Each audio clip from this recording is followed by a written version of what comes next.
Ladies and gentlemen, welcome to the Rogers Kakasungura YouTube channel once again, and I will never tire to thank each and every one of you who is spending his personal time to support us and make sure this channel is growing at a very high rate. We are currently at 28,000 subscribers, and I don't take that for granted. It's a big thank you to each and every one of you. The people take the personal time to comment and SMS us. Others, they call us through our WhatsApp number. May God bless you so much. If you're watching this video, the only support you can give me is by clicking that subscriber button. Take your 1 or 2 seconds, click that subscriber button, and remember to turn on your notification bell so that when I upload, you are able to get a notification. Remember, Kakasungura is a platform where we speak nothing but the truth, ladies and gentlemen. Now, I will be mixing Swahili and English as usual because of my colleagues from Tanzania and other people feel like Swahili inawaingia vizuri. So I will be mixing where due so that you can get whatever I'm explaining in this video. We all know that Paul Gisheru, a lawyer who was accused of interfering with witnesses regarding the case that was facing our now President William Ruto and Uhuru Kenyatta, by then was found dead in his house. And you saw the mother speaking that he was poisoned by the wife. We cannot substantiate that, and that is entirely the work of the police to do investigations and tell us what really happened. But then Raila Odinga has expressed his concern on the sudden disappearance of ICC witnesses. Raila has released a press release giving some demands. Ladies and gentlemen, I want to take you through a few background before I read Raila Odinga's press statement. You remember, I have jotted them down for references because I could not master all of them. Ladies and gentlemen, you remember on January 6th, 2015, the decomposed body of the ICC witness, Meshaki Bey, who was a key witness also, was discovered at Man Eaters Park, that is in Western, in Voi, by a forest ranger after was reportedly abducted on December 28th, that is 2014. Not in Western. Voi is not in Western, eh? Okay. That was 2014, that is the gentleman. That is the first witness. And according to the autopsy that was done by doctors, it revealed that he was hit by a blunt object on the head. Witness number 2, that was John Njoroge Wagash. I don't know how the people from Central pronounce this name. I think it's Wagasha, but others pronounce it as Wagacha. But from Central, it is Wagasha, C-H-A, Wagasha. George Njoroge Wagasha then was the acting Mungiki chairman, and his colleague, the treasurer, Naftal Irungu, was shot dead on April 29th, 2008, as they dropped to Naivasha prison when they were killed. Another witness was John Kitui, a former editor and publisher for the Mirror Weekly, who was living in Eldoret. Kitui, who was 61 years old, was killed on April 30th, 2015 at Eldoret's Pioneer Estate, 3 months after Yebei was killed. And when the family spoke to the media, it said that he was walking home in the evening when he met a gangster that severely hit him on the head. And once he was rushed to hospital, he succumbed to injuries. Another one was Njoroge Gishere. I was trying to find how Njoroge Gishere was killed, but I could not find his data. So from this is 1, 2, 3, 4, 5. These are 5 witnesses that Raila revealed in 2016 who were brutally killed, key witnesses of the case. Now, ladies and gentlemen, in addition to those 5, we have the 6th one now who has died, who has mysteriously died. That is Paul Gisheru, the ICC witness, who is also a lawyer. and who was accused of interfering and bribing the witnesses so that they can drop their cases. Now, this is what Raila is saying, ladies and gentlemen, and these are his demands to the DCI and the government in general. Raila says, "We received with shock and dismay the news of the sudden demise of lawyer Paul Gicheru, who was awaiting judgment from the International Criminal Court, that is the ICC, for witness interference in the Kenyan cases arising out of the 2007-2008 post-election violence.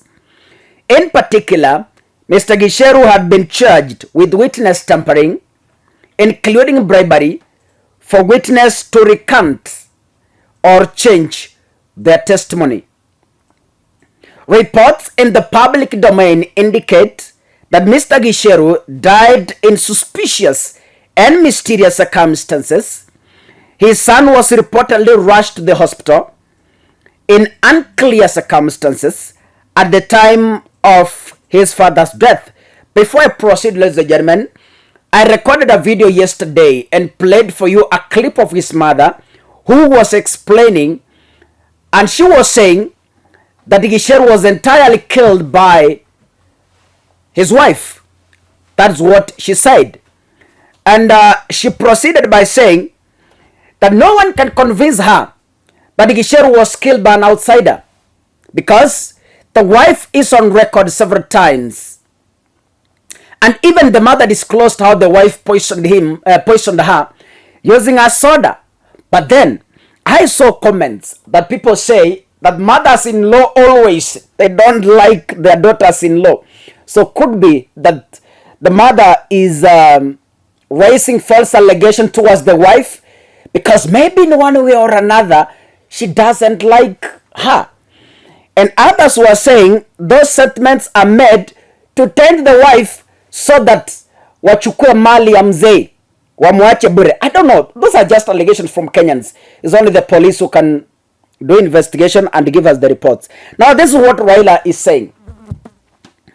In his press statement, the Right Honorable Raila Odinga takes this opportunity to express his deepest condolences to the family and friends of Mr. Gicheru.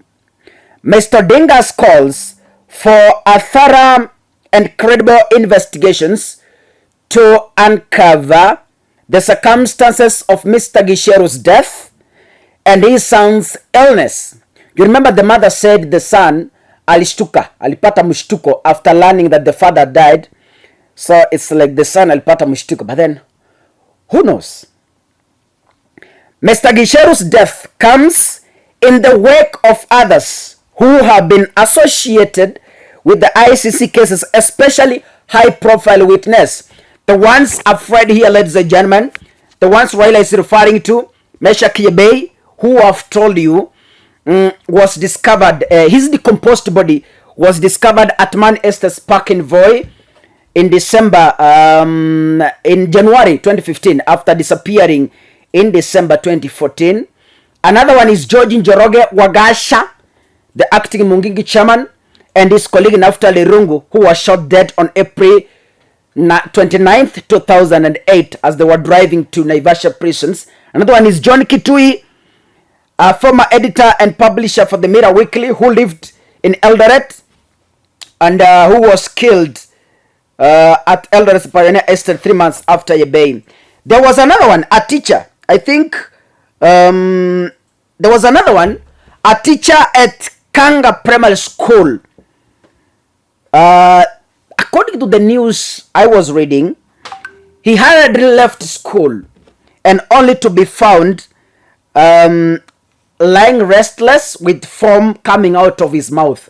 That is an indication that maybe he might also been given some poison. He was rushed to hospital but later died, ladies and gentlemen. Raila says this pattern of mysterious and unexplained deaths, some of them gruesome and macabre, is extremely disturbing. To avoid a cover-up in Kenya, Raila demands that we call upon international investigative agencies including Interpol, to lead the investigation. This is particularly so because the case has international implications, as Mr. Gicheru was in the custody of the ICC at the time of his death. Kenya is a party to the ICC statute and should fully cooperate with the investigation. Professor Makamtua, spokesperson, Raila Odinga Presidential Campaign Secretariat. Ladies and gentlemen, that is our Kenya, and there's nothing we can do about it. Witnesses have been disappearing since 2008. Up to now, the latest one, the mysterious death. And no action has ever been taken. There is no report that has ever been given by the police on what happened. We have never received a report. I have never read it anywhere on why they were killed. But then we hope that one day, one time, no matter how long it will take, justice will one day be served to the families and the truth be known on what really happened on the witnesses. But from this platform, we wish all of you all the best as we push for electoral justice in this country, and we will stand firm without intimidation to make sure that we fight to the end, ladies and gentlemen. We pray that our God in heaven will one day grant us electoral justice, a day when our children will compete fairly without theft, without interfering with servers, without giving the IBC chairman all the powers to tally and verify results and announce. But then, this is Africa, and Africa is our business. You know what African tells? Me and you are parties, and we'll never run away from it. May God bless you, ladies and gentlemen. Keep subscribing and keep watching. I wish you all the very best. Thank you.